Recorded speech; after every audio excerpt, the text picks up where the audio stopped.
Hi everyone. So this is the characters and their symbols video. So you're going to need to read the story, the lesson. Before that, you'll watch the video. I've got a pre-reading for the lesson. But in this video, I want to talk in general about the nature of character and the relationship between characters and symbols, so that you'll be able to complete the writing assignment that you have after you do read the lesson. And so the text that I have here is actually the first paragraph from your writing assignment.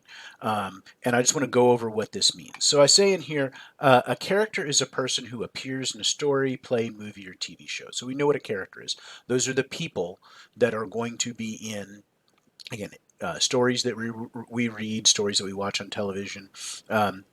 In a movie theater back when we actually went to movie theaters. And so those are going to be characters. We make them up, right? They are those people. And we say that even though they're made up, they can often seem like real people. And that's one of the things that makes these stories interesting to us. These seem like people that we know. We recognize maybe something about ourselves in them. We can see something about ourselves in them. We can see, our friends or family members. We can say, oh, it's just like my uncle, right? That guy over there. And so they're made up, but they do have a connection to real life on some level, right? So those of you who watch the TV show Friends, I know some of you do, know that that each character in the show has his or her own distinct personality. And I don't know if those of you who watch the show still do this, but when the show was originally on, people would talk about which character they were. So they would say, "Am I a Monica or a Rachel, a Chandler or a Ross?" Right? And you would say, "Oh, I see that person on the TV screen. Am I kind of like that person?" And again, we do this with lots of TV shows. We identify with who those characters are. And if you're familiar with Harry Potter, you understand the difference between Harry, Hermione, and Ron, right? We can see that all these characters are going to have very different personalities, and sometimes again we can see something about ourselves in them. So you want to just make sure that you're recognizing that that's what a character is.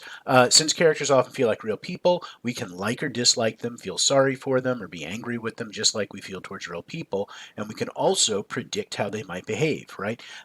Just like hey, my uncle's coming over for Thanksgiving, and I know that he's always going to start something, right? There's going to be a fight in here, right? He's going to go start picking at somebody, and we're going to end up in a fight, and that's why I don't like to have him come over, right? You can predict what they're going to do because that's what they've done in the past. And we can do the same thing with our characters on the page when we read them, right?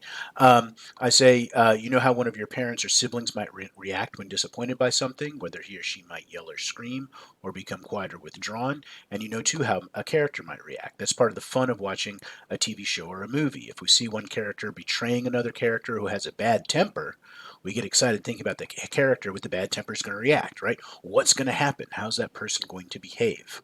Okay. So we understand that characters are going to be, have these kind of different personalities. And one of the things, of course, that happens is, and as I talk about in the other video, one of the things that happens is characters with these different personalities often come into conflict with each other. And so we'll see how that happens, and I'll talk about that in the other video. Also realize that on some level, when people are having conflicts, a lot of the conflicts that they're having are going to be symbolic. That is, those conflicts are not necessarily about the thing that they're always talking about. So if you've got, Thanksgiving dinner and people come over and they're arguing about whether we should have corn or whether we should have potatoes, right? Your uncle and aunt are arguing about that.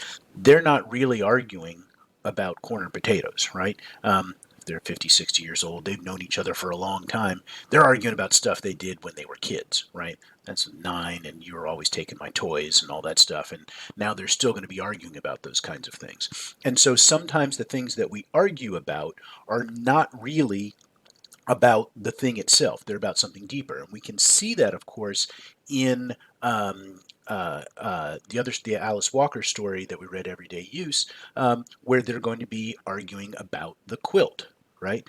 The quilt as we talked about, is a symbol in the story, right? They argue over the quilt, but it's not really just about the quilt, right? It's the quilt, as we said, is symbolic. They're arguing over their relationship, the idea that Dee thinks she's so much better than everybody else, right? And when she comes in and says that she's going to take the quilt, she's saying, I'm so much better, I can have this. And when Mama says, no, you can't have this, she's saying, no, you're not really better, right? And so that quilt becomes symbolic of this family relationship that we have there.